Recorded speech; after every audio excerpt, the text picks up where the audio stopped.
The following video shows step-by-step instruction on replacing the HEPA filter in the MBRAUN glove box.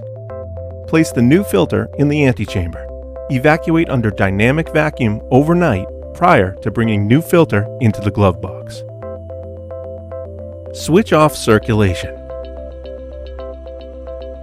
Open the inner antechamber door.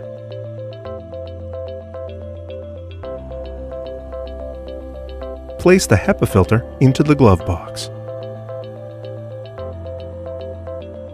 Remove used filter from filter port by rotating filter in counterclockwise direction. Install new filter in filter port by rotating in clockwise direction.